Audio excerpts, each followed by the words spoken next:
उन्हाळा म्हटलं की कैरी आणि कैरीचे विविध पदार्थ आलेच. नमस्कार, मी विद्या शिंदे स्वागत करीत आहे आपलं रंजनाज रेसिपीजमध्ये. आज आपण पाहणार आहोत कैरीचे तक्कू किंवा कैरीचे झटपट लोणचे. तर चला रेसिपी पाहूयात. यासाठी आपण एक कैरी घ्यायची आहे. कैरी स्वच्छ धुवून तिला चिक नको म्हणून त्याचा वरचा भाग कापून छान घ्यायची आहे. नंतर तिची छान अशी साल काढून घेऊया. साल काढून घेऊन आपल्याला कैरी छान किसून घ्यायची आहे. अशाच नवनवीन रेसिपीजसाठीच रंजनाज रेसिपीजला लाईक, शेअर आणि सबस्क्राईब करा आणि बेलचं बटन नक्की दाबा. टक्कूसाठी मी इथं 1 चमचा कैरीचा लोणचे मसाला, 1 चमचा लाल तिखट, चवीनुसार मीठ आणि 3 ते 4 चमचे गूळ चिरून घेतला आहे मी. आता एका काचेच्या बाउलमध्ये आपण कैरीचा किस काढून घेऊयात आणि नंतर त्याच्यामध्ये गूळ घालायचं आहे आणि मीठ घालायचं आहे आणि ते असं छान मस्त असं घालून ते एकजीव करून घ्यायचं आहे.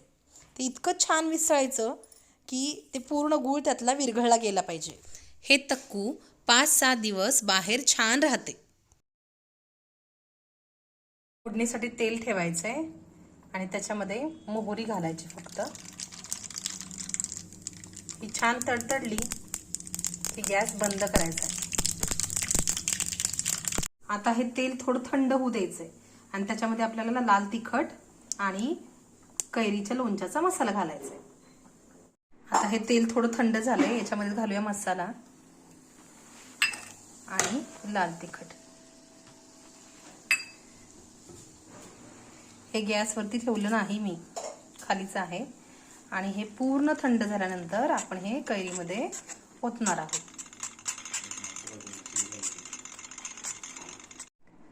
गूळ आणि मीठ कुस्करल्यामुळं कैरीबरोबर एकदम मस्त असं त्याला छान पाणी सुटलंय.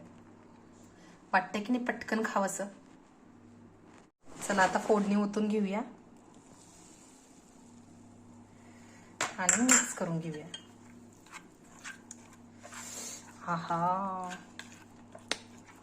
मस्तच.